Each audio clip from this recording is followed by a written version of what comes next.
Dollar yen has been the star performer this year in the foreign exchange market, rising about 15% since January.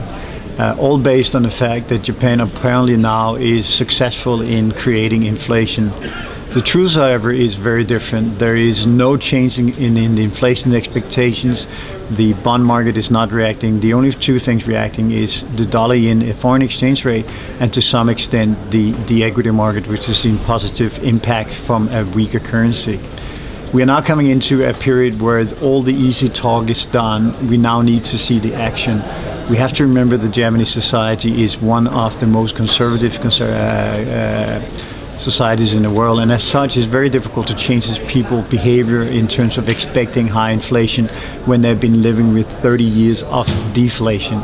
I remain, as always, pretty skeptical on the ability of a macro policy induced politician talk to create fundamental micro expectation from consumers. So I remain very skeptical, and I think both euro yen and dollar yen is a major sell at these levels. There is also a small divergence in terms of the technical pattern, but we think that this move has seen the best part of its trend. There could be one or two more figures on the upside, but as an overall term, when we look back 3-6 months from now, this was an absolutely great level to sell the euro yen.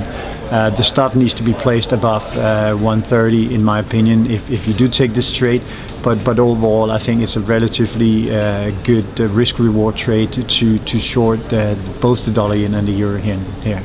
Have a great week.